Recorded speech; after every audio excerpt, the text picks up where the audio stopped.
With over 30 nations involved and an estimate of 40 million total casualties, World War I is one of the most significant wars in world history. But what exactly led to its outbreak in 1914? Also known as the Great War, this worldwide conflict was a result of complex political alliances, imperial aspirations, and nationalist ideologies that had been festering in Europe for decades.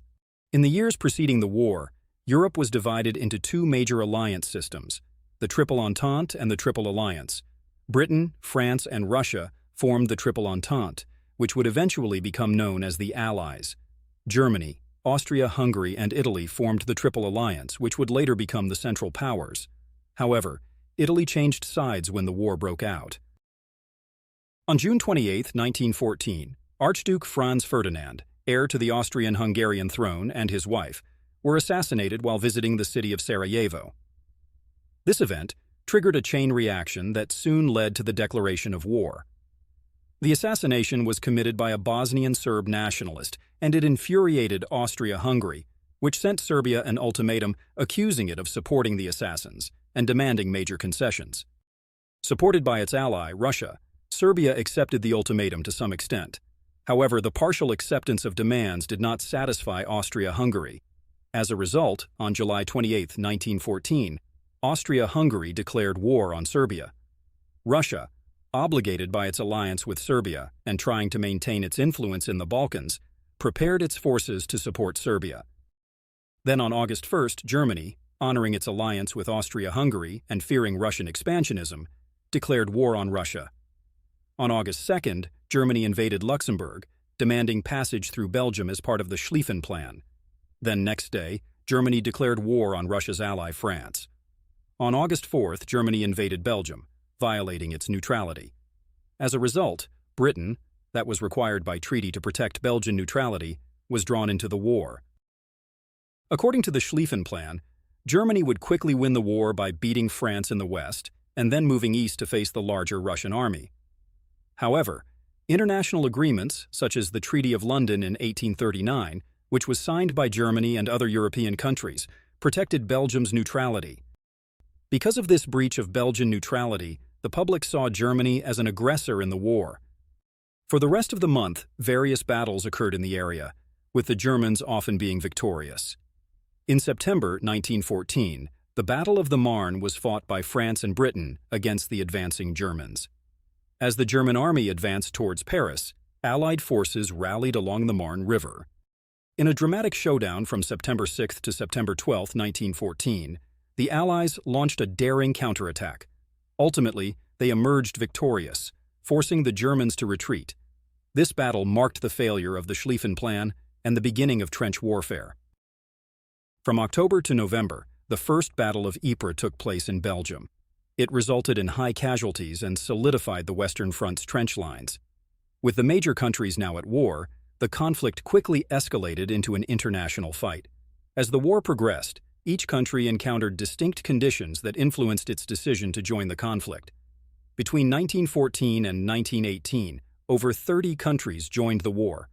On October 29th, the Ottoman Empire entered the war on the side of the Central Powers, opening up new fronts in the Middle East.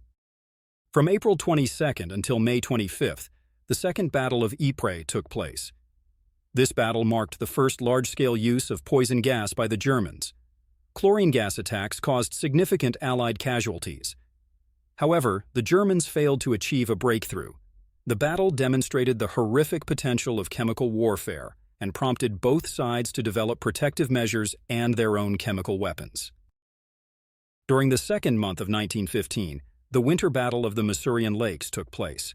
From February 7th to February 22nd, the Germans launched an offensive against the Russian army in East Prussia, achieving a significant victory. A few months later, from May 2nd to June 22nd, Germany and Austria-Hungary led the Gorlitz-Tarnow offensive. It resulted in a decisive victory for the Central Powers, with the Russians suffering heavy losses. The Russian forces ended up retreating from Galicia and parts of Poland, marking a turning point on the Eastern Front. The Gallipoli Campaign was a joint Allied operation launched in April 1915 to capture the Gallipoli Peninsula from the Ottoman Empire. Winston Churchill played a significant role in its planning and execution. As First Lord of the Admiralty, Churchill was a strong advocate for opening a new front against the Central Powers. He wanted to attack the Ottoman Empire through the Dardanelles, a strategic waterway connecting the Mediterranean Sea to the Black Sea. Led by British General Sir Ian Hamilton, the campaign aimed to secure a sea route to Russia and knock the Ottoman Empire out of the war. However, the Gallipoli campaign eventually ended in failure for the Allies, with the evacuation of the remaining troops from the peninsula in December 1915 and January 1916. The battle resulted in heavy casualties, with over 100,000 Allied soldiers killed and many more wounded or captured. Italy, although being a part of the Triple Alliance alongside Germany and Austria-Hungary, initially stayed neutral when the war broke out in 1914, but internal political differences and geopolitical ambitions led the country to change its position. Prime Minister Antonio Salandra was a key factor in Italy's decision to enter the war, advocating for the country to support the Allies. In May 1915, Italy signed the Treaty of London with the Allies, which promised territorial gains, in exchange for joining the fight against the Central Powers. Italy's entry into the war put more pressure on the Austro-Hungarian Empire's southern front, as Italian forces began offensives into Austrian territory. General Luigi Cadorna, who led the Italian army, faced numerous challenges, including tough terrain and strong Austrian resistance. Another pivotal moment that changed the course of World War I was the sinking of the British passenger liner Lusitania by a German submarine in May 1915.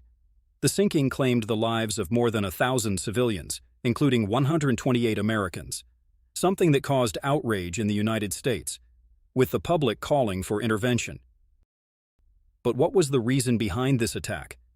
The Germans sank the Lusitania as part of their unrestricted submarine warfare campaign, which attempted to cut off Britain's supply lines by targeting merchant ships traveling to and from the British Isles. The Lusitania was carrying a lot of weapons and war supplies for Britain, however the public was unaware of this at the time. So from the German perspective, the sinking of the Lusitania was justified as a legitimate act of war against an enemy vessel transporting illicit goods. However, the deaths of civilians, including neutral Americans, caused international outrage and intensified pressure on the United States to take action against Germany. Meanwhile, in the Middle Eastern front, British and Indian forces continued their advance in Mesopotamia, in modern-day Iraq, against the Ottoman Empire. The Allies captured the strategic city of Basra, securing the oil supplies in the region. The Battle of Verdun was fought from February 21st to December 18, 1916. It was one of the longest and bloodiest battles of the war, with both sides suffering around 700,000 casualties.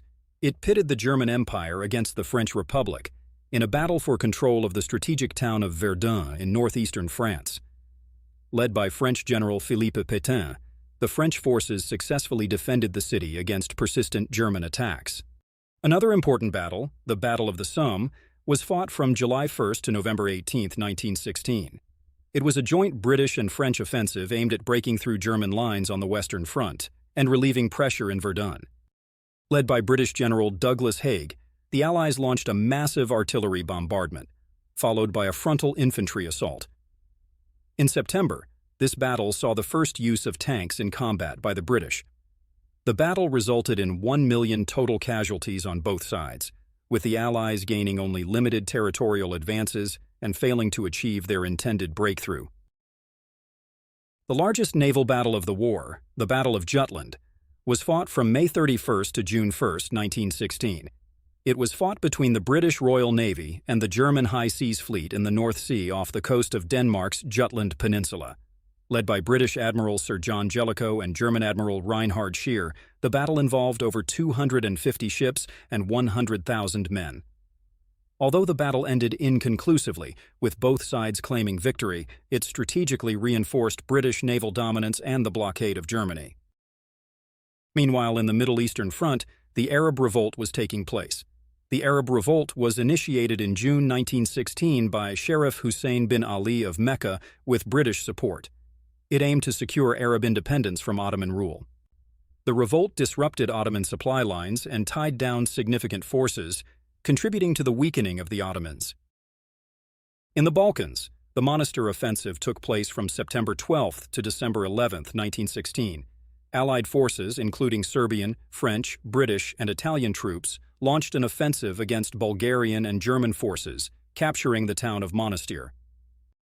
Later, in 1917, at the Battle of Caporetto, the Italian army was forced to retreat in response to a victorious attack by Austro-Hungarian and German forces.